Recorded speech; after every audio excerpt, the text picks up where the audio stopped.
Hello everyone and welcome to SuttonsDaze. Today we're going to have a little canning chat. Canning chats are awesome. Talking about canning is almost as much fun as actually canning. It's fun. It's exciting. Oh, I love it. I love it so much. So I have kept all of the questions that you all have sent me in. If you have more, feel free to email them to me. Throw them in the comment section below. I'd love to answer them for you. We are going to touch on 5 different questions that come up during people canning, okay? We get these questions kind of frequently in the Facebook group. I get them privately through email, and so I thought it'd be a really great time to touch on them and refresh our memories before the canning season starts. Now, for me here, canning season is 365 days a year. There's always something to stuff in jars, right? But canning season proper is coming up. So we want to get all of the information out there as much as we can so that everyone has the tools they need in order to do it. Let's get started. A common question is, can you put in 2 or more layers of jars in your canner? And this is for water bath and for pressure canning, okay? Now, a lot of us know if you have the 23 quart Presto or what is it, the 921, 931, something like that, All-American, that yes, you can stack 2. What you need is not only the rack on the bottom, because the jars should never sit directly on the bottom of the canner, but you have that rack and then you have an additional rack to go in between the 2 layers of jars so they're not sitting directly on top of each other. And when you're using a pressure canner, you want to make sure you've got 2 to 3 inches of water in the bottom of that canner per your manual's instructions. Your manual is a beautiful thing. Be sure to check it out, okay? So obviously, yes, with pressure canning, if your canner is big enough in order to do it, then you can do it. So a lot of people will say, well, I only can meats in, the little jelly jars, okay? So can I do those? Absolutely you can. So if you only have a 16 quart Presto or comparable, then what you do is you still need the same setup. You still need the rack on the bottom and then the rack in between the layer of jars. And as long as it fits, you're good to go. But you want to make sure those racks are in there. You want to make sure that you have the proper amount of water in your pressure canner. What about water bathing? Can you put 2 layers of jars in your water bath canner? Yeah, sure. The trick is that your pot has to be big enough, okay, to make sure that you have no less than 1 inch of water over the top of the top layer. So same rules apply, rack on the bottom, rack in between, and then 1 inch of water over the top of that top rack, that top layer, not the rack, the layer. So all of that needs to be submerged in the canner under at least 1 inch of water on the top. And you need to have a lid on top of it because I don't know of very many pots that are big enough to do that. But you can do that. It's absolutely something that can happen. And I've done it with smaller jars and a smaller pot, where if I've got the little jelly jars and I can stack those up in my pot, I will do that, no problem. If you have the taller jars, then the issue more than likely is going to be trying to get down to those jars to pull them out. So you can get the top ones off pretty easy, right? But you don't want to burn your hands trying to get down into the water to pull those bottom ones out. So more often than not, that's kind of the issue that I run into.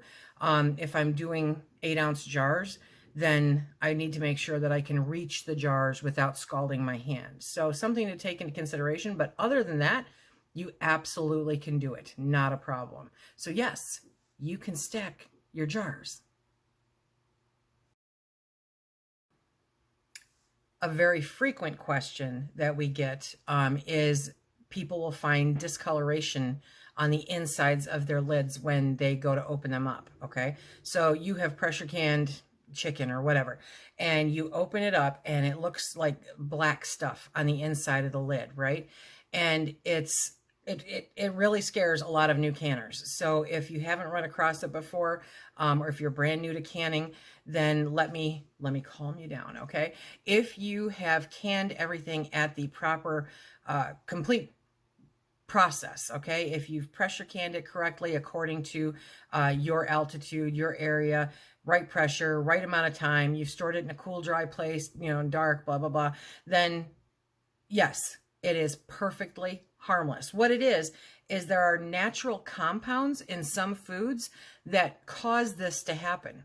So it's not anything bad. There's nothing wrong with your food, and there's nothing wrong with eating the food that's in there. It is perfectly safe and absolutely harmless as long as you have canned whatever's in that jar according to the national standards, okay? So take a deep breath. You're all good. Do I have to add salt to my jars when I'm canning? My buddy Cliff over at the Urban Prepper, he was doing this. He was adding salt to his meats. And we had a discussion about it. And so I wanted to be sure to share all of this with you guys too. But a lot of you may know, some of you may not know. When you are pressure canning, salt is not part of the preservation process. It is absolutely 100% unnecessary. So when you are canning meats, some people say, oh, put in a teaspoon of salt. Oh my gosh, I don't know what I would do with that much salt in there, okay? So what you want to do is just don't do the salt. I mean, it is not necessary. It's not part of the preservation process. And you can always add it when you decide what you're going to make with it after you crack that jar open. It is better to have too little than to have too much. And so adding anything to your jars, prior to it, especially if it's not necessary, is just a risk that you're taking for it not tasting the way you want it to, for whatever you want to use it for when you go to open those jars. Salt is not necessary. Don't add it to the jars.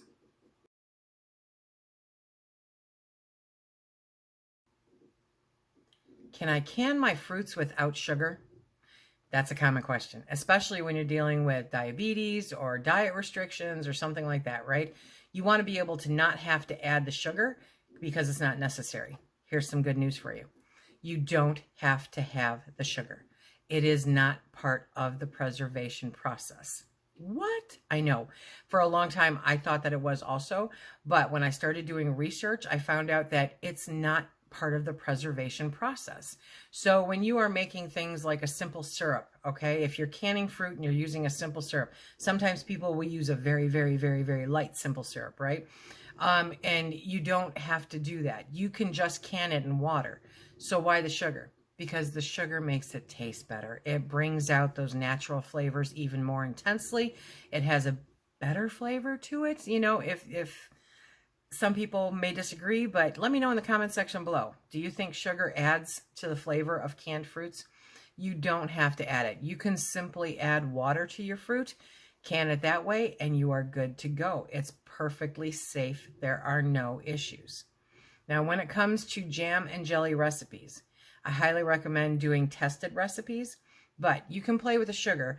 Just don't swap it out for monk fruit or that kind of, stevia or sucralose or, any of that stuff, because none of that has been proven to be safe for long-term storage, okay? And I mean, that means not putting it directly in the refrigerator. That means, canning it up and putting it on the shelf. We don't know how long it lasts. We don't know how long it tastes good. It, again, adds nothing to the preservation process. There's still a lot of research being done on that. If you want to can low sugar or no sugar jams, that kind of thing, Pomona pectin is a wonderful, wonderful pectin in order to make that happen. So definitely check them out. We'll be bringing some up later on next month and the month after because it's coming into jam season. Yes. So sugar, it's not necessary. Okay, now this one I'm going to have to look at my list, so you've been warned, okay? So the question is, are there any vegetables that expand during the canning process? And the answer is yes, and we need to be aware of those because it will impact the success of your canning process, right? So, are you ready for this one? The ones that tend to expand are corn, peas, beans. Beans expand, and if you've ever canned beans before, those puppies can suck up every bit of moisture in that jar.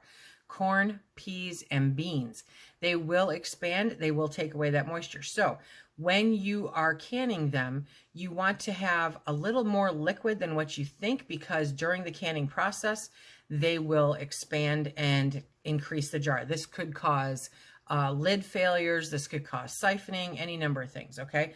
So if you are canning, let's go with corn, okay, and you've got a pint jar, that pint jar, you want to make sure that you're only taking it up to, say, 75% of actual corn, and then fill in the rest with the liquid. Play with this a little bit with beans, because I have migrated completely over to canning soaked beans now. I soak them, I cook them up, and then I put them in the jar. You want to make sure that that jar is like half of beans and no more, because, and maybe even a little less, because they will expand and take up all that liquid. So yes, those do expand. That is something to pay attention to. That is something to be very cognizant of while you're canning, so that you can avoid canning failures, because right now it's kind of hard to get all these new lids and that kind of stuff. So you want to avoid failures whenever you can. If I've said it once, I've said it a million times. Don't can bread. There are still people out there who want to can bread. Canning bread is like playing Russian roulette with your health and your family's health and your safety. Yes, I know your grandma did it. You've done it. I know, and nobody's died yet. Thank goodness, okay? It is not safe. Bread has a lot of moisture in it, and it has a lot of pockets where bacteria can hide. It is highly, remarkably unsafe. I know this is unpopular because people think you should be able to put whatever you want into a jar and make it shelf stable, and that is just not the case. Bread is one of those items that I honestly believe should never enter a jar. Well, they do it commercially. Yes, they do. And if you want to invest in all of the equipment that they have to not only make it, put it in a can, not a jar, in a can, put it in a can, seal that up, heat it up, and cool it down quickly, because it has to cool down quickly, okay? You have to be able to do that at the same specs that the manufacturers do in order to make it safe. Now, if you've ever tried that canned bread, it's a novelty. It's kind of cool. Okay, great. But it's not something that I would want to eat on a regular basis. You won't be making a sandwich out of it, and I'll say it again, it's a novelty, okay? Having that available just doesn't make sense. So if you bake it up, stick it in the freezer. Doesn't take a hot minute to defrost it and have it enjoyable and ready for everyone. Having the ingredients around in order to make it up quickly. Most quick breads don't take a whole lot of nothing to make. Be safe about it, okay? Nobody wants you sick. Nobody wants you ill because you decided to do a science experiment that a lot of people have talked about over time and go, well, I've always done it. Okay. It's so remarkably unsafe. I can't even begin to tell you. I'll link you to a conversation that I had, I don't know, a couple years ago now regarding it, but just don't can bread. Don't do it. Okay, so those are my 5 questions that I'm addressing today. I hope that you guys enjoyed it. I hope that you like this canning chat. Be sure, if you have other questions, to leave them in the comment section below. I know somebody somewhere is going to disagree with something that I've said. I get it. I know. So if you feel like you're disagreeing, if you disagree that immensely, then leave it in the comment section below. I'd love to chat about it with you. And if you have any suggestions for questions that I can do in my upcoming video, I have a list, but I'm willing to keep adding to that list. So let's get those questions out of the way before canning season kicks in full force. Because once it kicks in, there's no looking back. It's going to be a riot. We have a whole bunch of new canners who have joined the community, and I welcome you wholeheartedly with open arms. There is no such thing as a stupid question. If you are not comfortable putting your question in the comment section below, you can always email me at SuttonsDaze@outlook.com. That information is down below also. Please feel free to check it out and utilize it. I'm happy to receive your emails. Until next time, remember, if you like what we do here, please hit that like, subscribe, and share, and be safe.